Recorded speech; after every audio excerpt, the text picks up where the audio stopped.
Kalau mau diinfus kan mereka pasti teriak dulu kan, nangis gitu, bikin heboh. Kalau aku mengandalkan power of mak-mak. Bapak versus Ibu mempersembahkan. Pernah. Maksudnya opnam loh. Iya, pernah. Punya anak biasanya ada ya pengalaman ya? Iya. Waktu kami di Palembang, jadi dinas di Palembang, kami ke salah satu mall lah, terus makan apa sih namanya, dua-duanya tuh makan jagung jagung Jagung cup yang dikasih biasanya sering susu kasih susu sama keju ya. itu ya? Gara-gara beli es yang keluar asap, Oh. Jadi waktu itu makan, terus Diare. ya diare. kena muntah berak. Ya dua-duanya langsung dirawat satu kamar selama 4 hari 5 hari lah. Untungnya itu cepat ke rumah sakit sehingga kata dokternya itu belum dehidrasi. Diinfus, dirawat, dan nginep 2 hari udah langsung sembuh. Kalau saya dulu anak pas umur 2,5 tahun, masih kecil sih memang, nah itu diajak jalan keluar kota. Kayaknya mungkin kotor, megang kan anak segitu masih megang-megang gitu, terus masukin ke mulut. Nah itu jadinya tifus kenanya. Terus pas di rumah sakit ya pakai ada drama deh, tahu kan kalau mau diinfus kan mereka pasti teriak dulu kan, nangis gitu, bikin heboh. Satu ruangan itu si susternya megangin tangan karena dia berontak terus gitu. Akhirnya setelah infusnya berhasil masuk, terus dikasih yang itu tuh apa, styrofoam yang keras itu supaya tangannya nggak gini-gini. Iya benar. Kasih bantalan Kayak gitu. penyangga gitu ya. Udah cuma itu doang. 2,5 tahun ya. Sekarang udah 15 tahun. Gak pernah masuk rumah sakit. Pernah tiga-tiganya tuh dirawat. Biayanya? Gimana? Kemudian ada asuransi kantor. Kalau nggak ya lumayan sih. Kalau aku agak-agak serem kalau anakku yang pertama. Waktu dia umur 3 bulan. Dalam pemikiran kalau dipakai pampers, lembabkan. Jadi dikasih bedak. Dibedakin pantatnya sampai ke Supaya nggak depan-depannya. lecet. Ternyata itu salah. Jadi bedak itu kan menutup kulupnya penis tuh. Lama-lama kan itu bikin infeksi. Pada umur 4 bulan aku curiga lah kenapa anakku kok ngeden, kencingnya pampers tetap Kurang, kering gitu kan. Kemudian demam gitu. Aku curiga ada infeksi. Aku bawalah ke dokter anak ya. Pilihannya waktu itu dokter bilang mau pakai antibiotik dalam waktu lama atau mau sunat. Kan kalau sunat sirkumsisi sekali beres. Aku pikir sunat aja anakku. Jadi 17 tahun yang lalu, jadi harus anestesi umum karena anak di bawah 1 tahun. Dianggap kurang kooperatif untuk anestesi lokal. Kemudian masuk dari ke kamar operasi, keluarnya udah nangis-nangis, aku yang gendongin segala macam ya. Aku tahu lah kondisi anakku, oke, sebentar juga pulang. Ternyata kejadiannya adalah saat aku minta ke perawatnya, anakku udah habis obat anestesinya dan sekarang dia nangis. Aku minta Panadol sirop yang drop itu loh.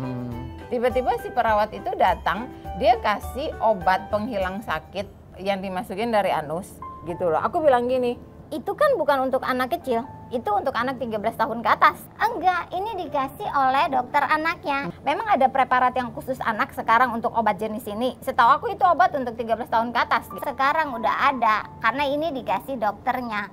ya sudah aku percaya saja karena dia bilang sekarang ada dosis untuk anak bayi. Dimasukinnya lah ke lewat anus gitu. Aku lagi kasih ASI anakku. 10 menit kemudian anakku bejang, henti napas, keluar busa dari mulutnya, matanya yang biru gitu tahu. Aku panik karena kebetulan waktu itu aku ngambil kamar itu masih yang di rumah sakit ya? Iya, untung masih ini kan masih di rumah sakit. Jadi aku ngambil kamar yang VIP yang kebetulan di depannya itu ICU anak gitu kan.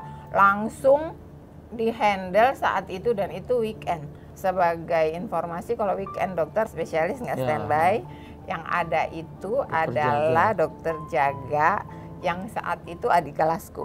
Aku dalam hal gak percaya, kemudian marah, histeris, panik gitu. Sementara anakku henti napas, kemudian jadi dikasih napas buatan yang pakai pam. Pernah ngeliat orang dimasukin terus di pam gini. Nah itu kemudian kebetulan dokter anestesinya, dokter guruku yang memang saat itu dipanggil langsung datang. Setengah jam dia udah nyampe, anakku masih di pam dalam kondisi henti napas ya. Nah kemudian anakku masuk ICU saat itu.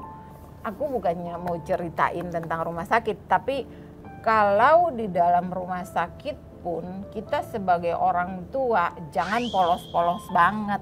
Karena aku dokter yang menangani adalah guruku. Jadi aku bisa intervensi, aku bisa betul. dibantu gini loh. Kenapa kasih ini? Aku nggak mau dikasih ini. Gitu, itu harus di stop. Kemudian malamnya jam 11 dia udah sadar, dia udah bangun. After dari situ aku langsung minta pulang dari ICU. Aku nggak mau lagi ke kamar. Enggak. Aku nggak mau lagi di rumah sakit ini. Aku mau pulang. Dalam teori kalau anak udah henti napas, oksigenasi ke otak gitu kan, pasti udah ada gangguan di otak. Jadi setelah dari rumah sakit itu aku cari dokter subspesialis saraf anak. Kebetulan di Jakarta ada satu yang terkenal banget di rumah sakit yang memang rada gede saat itu. Terus setelah dia sembuh gitu, aku kan cerita dari A sampai Z, dia mengerti kalau kemudian dia bilang gini, Tapi kalau ngeliatin anaknya sepertinya dia nggak mengalami apapun. gitu. Normal ya? Normal banget, anakku normal banget ya, itu yang tadi di awal Bapak bilang, berdoa. Dan yang nomor 2, asuransi kesehatan. Jadi kesimpulannya kita jaga anak kita lah. Jangan percaya 100% ke tangan orang yang memang kita nggak kenal. Walaupun kita tinggal di ibu kota, kita harus tahu dokter mana yang harus kita tuju, rumah sakit mana yang harus kita tuju. Untungnya sekarang kita bisa browsing loh, ya kan? Jadi kita memang benar-benar zaman dulu butuh komunikasi dan backup dari orang yang kita kenal. Betul. Jadi panjang ya. Kalau dari saya perlu banget perhatiin makanan, jajanan di luar itu dibatasin.